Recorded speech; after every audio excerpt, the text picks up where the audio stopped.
This is a Warlick match between my teammate Pui, she's playing for the Enraged Pandas, against Spiral, who is playing for the Rising Suns.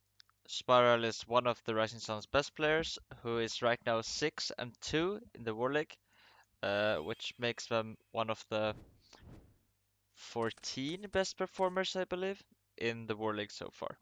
Pui is playing Gravekeeper Warriors, and Spiral is expected to be Warriors. We're going to look at this game from Pui's perspective.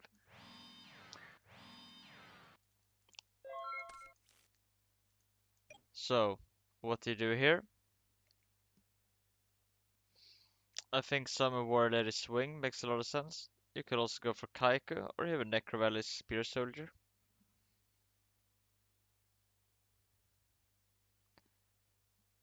I think I like Kaiko the best, because it's somewhat unlikely that it's going to be run over by a Blade Knight, so you want to make use of your 1800 beaters before Blade Knights start becoming live. And of course, the War Lady would be weak to Breaker if you were to set the socket behind it. You could go War Lady, set MST, but eh.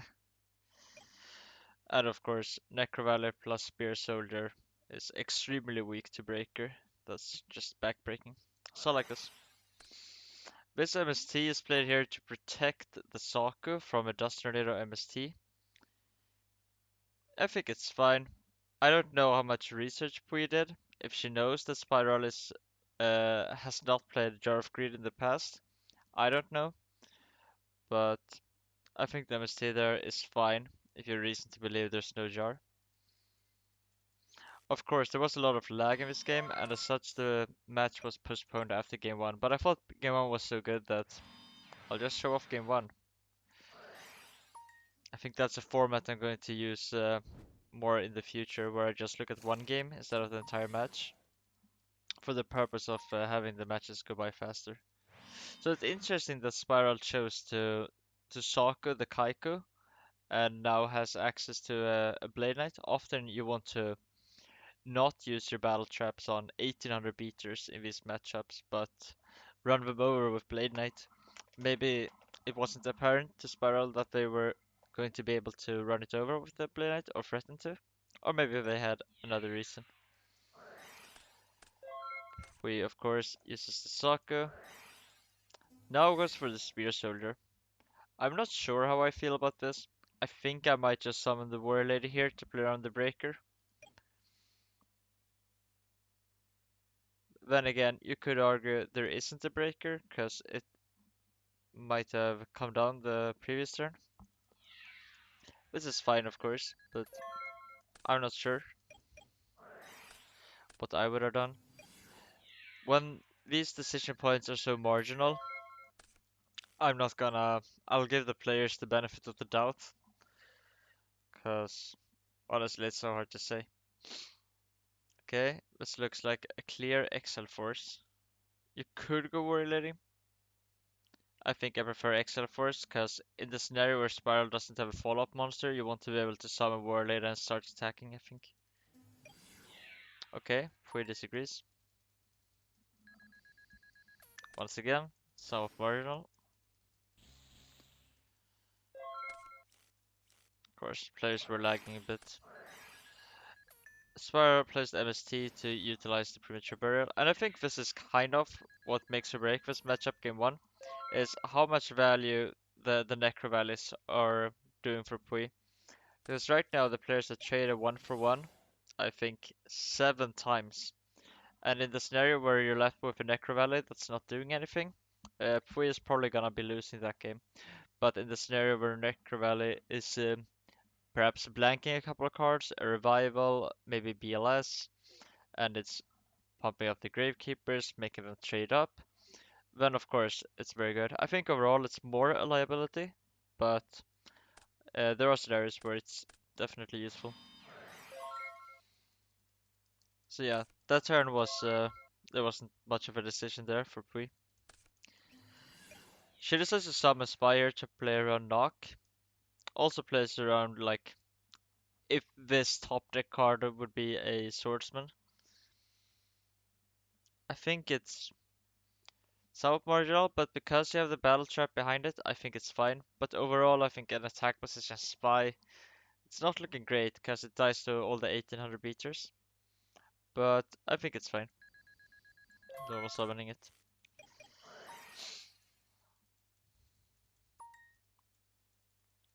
Yeah, and at this point, while watching this live, I was not feeling great after the top deck pot of greed because we had done such a good job to stay in the game despite going second in this matchup. And I like that Pui is holding onto the storm. And now Pui wants to force through this pot of greed, so she's going to decide the storm here. And I think that's fine. Spyro is not going to judgment, because if Spyro was to judgment, Pui could flip a judgment of her own, and at that point Spyro would be at 1750 and basically dead to almost any monster. So he's going to let this through. You could debate whether or not that's correct, but it's definitely reasonable. And now Pui is in a great spot, plays the pot, plays the duo, and for the first time in the game, Pui is the one who's up a card instead of down a card, thanks to the storm and the pot of greed, both netting her a plus. It's the judgment, of course.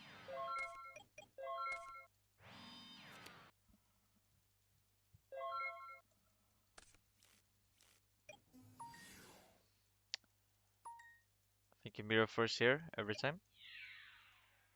She does. And now if she could just draw a monster, that would be incredibly good. But that's not the case. She has double judgment, has the judgment with Blade Knight, not much else to it. Top decks of Blade Knight, and at this point it was looking so good for Pui. This game has been so back and forth.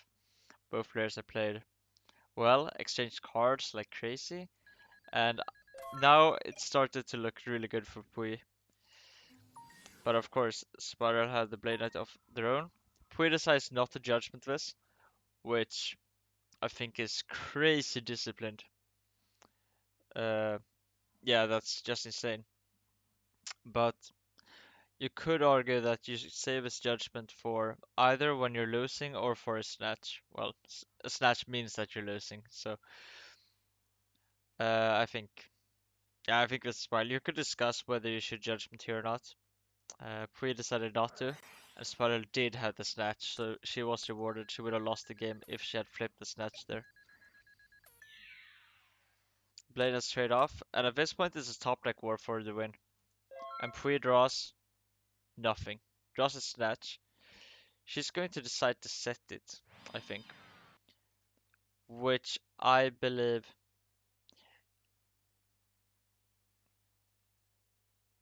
So thing is, Breaker always kills you, so uh that's not a factor. Basically, the only cases where this matters is the Lincoln Duo and Heavy Storm. She decides to play around Duo and allow Storm to get the 1-for-1. Of course, I think it's extremely marginal to think that the Slash is ever gonna get any value.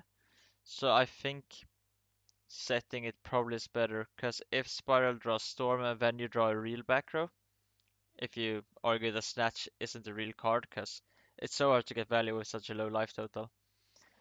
Um, I think you can argue this is correct. I think you should set the Snatch just to trade 1-for-1 with the Storm. Kaiko comes down, attacks of course, and Spire had the Mirror Force. Crazy. Dawn comes down, and this time it goes through. And that's just insane. Because if this had been like an 1800 beater, the game would have been over. Unless, of course, this back row actually is real. I'm not gonna take a look right now, but we'll. No, it wasn't right. So, Spiral dusts before playing the Rota, and at this point my heart sunk, because it looks like Pui is gonna lose here. She has to top deck an out for the Sasuke, which would have to be pretty much Blade Knight or a Spy. And she draws a Spy, she sets it. And Spiral knows that if Pui had drawn, say, Mystic Swordsman level 2, or a Spear Soldier, or a Gravekeeper's Assailant, Pui would set it. So it's very tempting for Spiral to go for the attack here, because it's only the second spy. which punish them for going for the attack. But Spiral decides to play it slow, which I think is very cool. And it creates this board stall now where both players are just passing back and forth. Presets another monster. And now Spiral doesn't know if this was a bluff all along and maybe this is a spy, right? So Spiral still can't attack, and Spiral is kind of committed to this line where they can never attack a set monster. Of course, I should mention both players have access to Ring of Destruction in their deck still, which means that this game is very likely to end in a draw right now.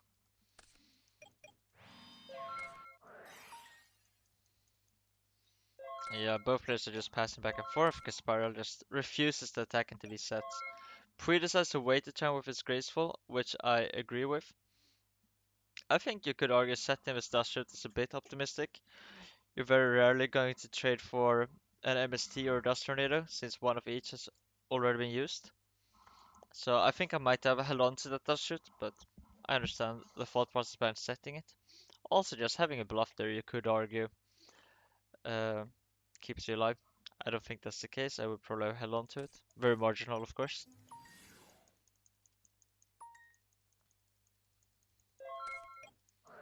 Now plays the Graceful. I like this. But yeah, I mean, and this is an issue. So Priest deck consisted of double Dust Shoot, double Knock, I believe, and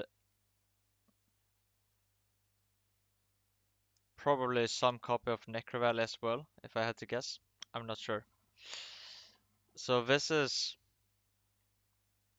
quite tough, because there are so few good draws left for Pui here. She pitches the Dust Shoots, of course. Pui decides to summon the Sasuke. I don't quite understand why he set Nobleman, unless it's the case that Pui is not running Tribe. Maybe she isn't. And in that case, I guess you can set the Nobleman. And Pui just passes. So both players are just trying to stay alive, basically. They're summoning monsters not to die. Now Spiral exposes themselves, or himself. Runs over the set, picks the wrong one unfortunately. Spiral would really have loved to run over the spy there. Now the Sasuke can't attack because this means that the second one, the second set, the remaining set could still be a spy. Pui tries to hit either a Judgment, a Dust Tornado, or a book there with the dust with her own Dust Tornado before setting the ring. Of course, she's gonna try to deal lethal damage by flipping the spy, which threatens to run over the swordsman, and then if the spy can get a 1500 beater, that would be a 2000 beater thanks to the Necro Valley, which means basically two lethal threats even through a book or something of that nature. So Spiral is forced to judgment, and at this point Pui cannot hope for anything else than a draw. She's forced to go for this because of the swordsman being on the field. Spiral takes her turn, summons Dawn, attacks, Pui flips the ring, and now Spiral needs the third judgment or the book, and they don't have it, and it's a draw. That was a great game. I think Pui played it very well. A few spots where I would have played differently, but that's not to say that my plays would have been better. These spots were all quite marginal, where I think you can argue for both sides, and it's very hard to decide when you have these micro decisions what is actually the better play. So yeah, that's my review for this game. I think this was one of the better games in the War League so far. So back and forth, such low life totals. Uh, Extremely exciting watching it live when both players were top decking and any top deck could end the game with teammates from both sides sitting in the call together cheering on. Amazing energy.